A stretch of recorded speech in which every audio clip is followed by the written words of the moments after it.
হুম তো YouTube shorts যখন থেকে ইউটিউবে শর্টস প্ল্যাটফর্ম লঞ্চ করেছে তখন থেকে সকল টেক চ্যানেল তোমাকে বলছে যে ইউটিউবে শর্টস ভিডিও আপলোড করো, দেন তোমার চ্যানেলে 2 দিনে 1000 সাবস্ক্রাইবার হয়ে যাবে। হ্যাঁ, হয়ে যাবে তো, বাট 1000 সাবস্ক্রাইবার না, চ্যানেল ডেট।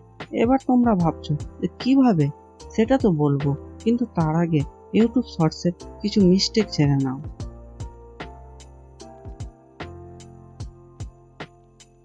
তুমি প্রথমত এই চ্যানেলটা দেখো, প্লাস এন্টারটেনমেন্ট।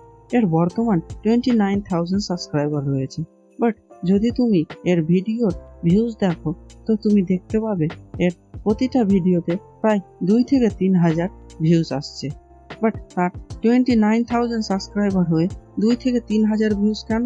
বিকজ তুমি যখন কোনো শর্টস ভিডিও দেখো তখন তুমি লক্ষ্য করবে যে ভিডিওতে তো সাবস্ক্রাইব বাটন দেখতে পাওয়া যায়, কিন্তু সেটা ক্লিক করার পর যে বেল আইকন দেখতে পাওয়া যায় না।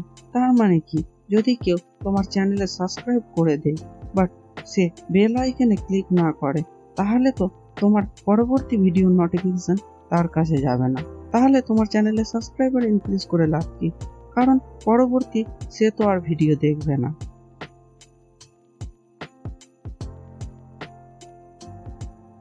এবার আসি mistake number 2।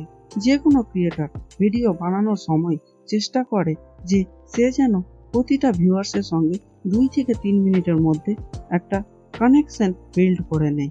But shorts video হয় 20 থেকে 30 সেকেন্ডের। এর মধ্যে তুমি কেমন করে ভিউয়ার্সের সঙ্গে কানেকশন বিল্ড করবে? আর কানেকশন বিল্ড না করতে পারলে সে তোমার চ্যানেলে পরবর্তী ভিডিও দেখতে আসবে না। কারণ তোমার চ্যানেলে ভিডিও যদি তাকে ভালোই না লাগে, কানেকশনই যদি বিল্ড করতে না পারো, তাহলে সে তোমার চ্যানেলে পরবর্তী ভিডিও দেখবে কেন? আর এই সকল কারণে শর্টস ভিডিও আপলোড করার ফলে তোমার চ্যানেল ডেড হয়ে যায়। আমরা চলে এসেছি ভিডিওর এন্ড পোর্শনে। যদি তুমি এখন পর্যন্ত ভিডিওটা দেখছো, সো আশা করি ভিডিওটা তোমার ভালো লেগেছে। আর ভিডিওটা ভালো লাগলে লাইক কমেন্ট শেয়ার করো, দেন চ্যানেলে নতুন হয়ে থাকলে সাবস্ক্রাইব করে পাশে থাকা বেল আইকনে ক্লিক করে দাও।